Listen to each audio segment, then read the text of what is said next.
So how do you sell your transferable skills and make a great impression when you're at interview?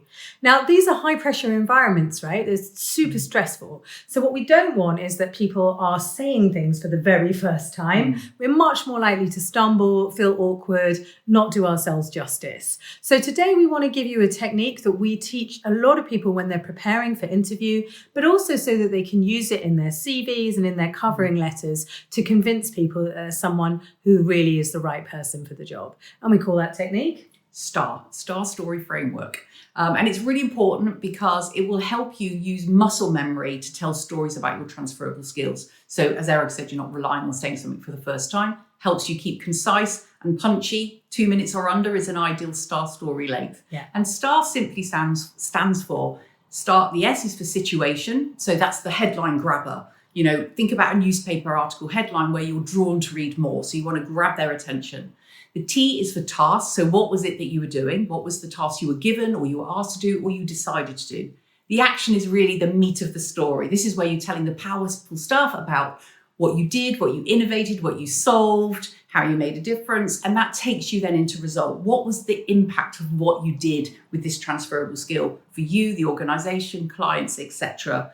And also I would encourage you in the R to capture anything around reflection. So if I did this again, this is what I would do differently next time. So a simple framework that you can remember easily to tell powerful stories. So maybe we could give them a little bit of a demo, Erica. What do you think? Okay, let's get it in action so you can see how it works. So what transferable skill would you like to kind of demonstrate in this STAR framework? Okay, well, I'm going to demonstrate that I'm an experienced learning designer. So someone who can design learning programs for lots of different audiences. Okay. So Erica, tell me about a time when you've designed some learning for an audience and tell us about how that went. Yeah, well, I was really lucky to be invited to work with a global organisation to help their HR team to get better at having good laser career coaching conversations in the little spots of time that they had with their employees.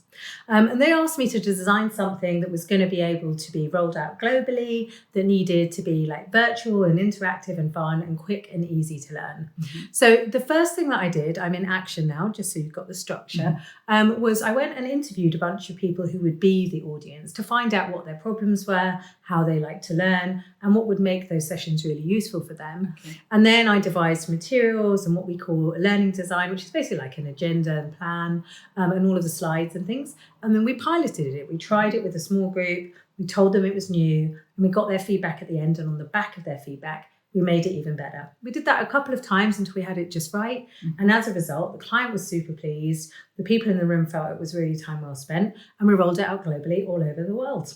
Excellent. And is there anything that you would do differently if you were doing that project again, Erica?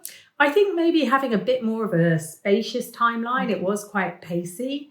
I think, you know, given space and air, sometimes things come out even better. But at the same time, it's quite fun and exciting to have a speedy deadline to head to and to reach it. Excellent. And you can see there that what happens with the STAR story is it gives the interviewer the opportunity to go further if I want to, or Erica kept it quite concise. So it's probably under 2 minutes, definitely, to give me a real flavour of a transferable skill that I could ask more about if I wanted to. So thank you for demonstrating that. No problem at all. So what do they do next, Erica? Well, a few takeaway tips to get your STAR stories in order. Number one, specificity is really important. So the more specific you can be about the event, the activity, it builds colour and it helps to make you more memorable. So if I had said to you that was something that I was organising for Facebook, you would probably remember even more of the story than if I said a big global organisation. Secondly, have a look at the job descriptions for the jobs that you want to apply for and start writing out little STAR stories for each of those skills. It's such a useful thing to do. And of course, you're really motivated to do it when you're applying for one job. But when you come back for another interview, you'll be really pleased that you wrote all the stuff down so you don't have to do it again. And of course, some stories will work for more than one skill. So have a think about tagging and organising the information in that way. And my last tip is that people far too often say, we did this and we did that. When you're trying to sell your skills at interview to secure a new job or maybe secure a raise, this is not the time to be modest. So, you know, of course, there are things that you do in collaboration with other people. But when we get to the action part, make sure that you're using the word I so that you're really owning what you're responsible for. And last but not least, Don't make the interview the first time that you say the story, even if you don't have a chum to pitch it to. And I would always encourage practicing with a real person. Just record it as a voice note on your phone a few times so you can hear yourself, so you know what you're going to say, so you know roughly how long it takes and what you want to include. Because saying it the first time under pressure is setting yourself up to not be in your best light. So those are my top tips. And look, have a go at a star story, write it down here, and one of us will personally give you feedback on the back of it. We promise. Have a go.